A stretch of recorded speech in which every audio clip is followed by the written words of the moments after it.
साले में खुश आमदीद सभिनी ॿुधंदड़नि खे सिक भरियो सलाम। अर्ज़ु आहे कि असांजे चैनल खे लाइक करियो, सब्सक्राइब करियो, कॉमेंट सेक्शन में पंहिंजी राय जो इज़हार ज़रूरु कंदा। शुक्रिया।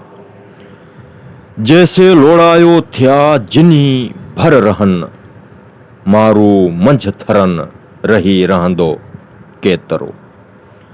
जैसे लोड़ायो थिया जिन्ही संदी धेर, मारूड़ा फ़क़ीर कंहिं दर ॾींदा दाहड़ी। मारू पास मलीर में धोई मर मरां, पाणे वारे पंहिंजो वेंदियाई वरां। थोरो मंझ थरां हंध लॻे लोड़ाई, कांध न कंदसि को ॿियो खथेरो ई खूब। मेरो ई महबूब असां मारू मन में। मुंह मुंह जो सूमरा मर मेरो ई हुओ, मतां मारू चओ त धोतो धोराइण में।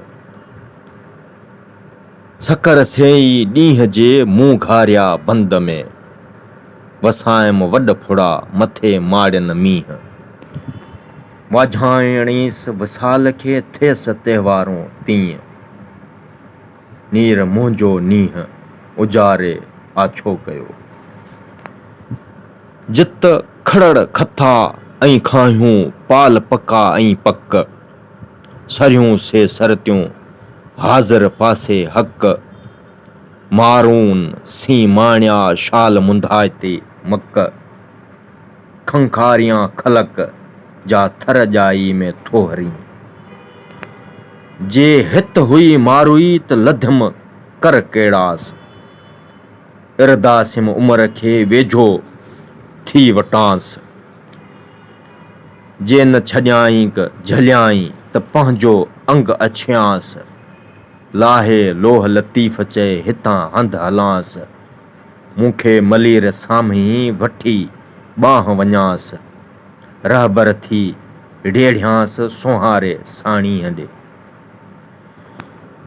जीअं गंदियूं मंझ गंधीर तीअं मूं मन मारूड़नि जूं, ॾिनियूं लस लतीफ़ चए हींअड़े खे हमीर।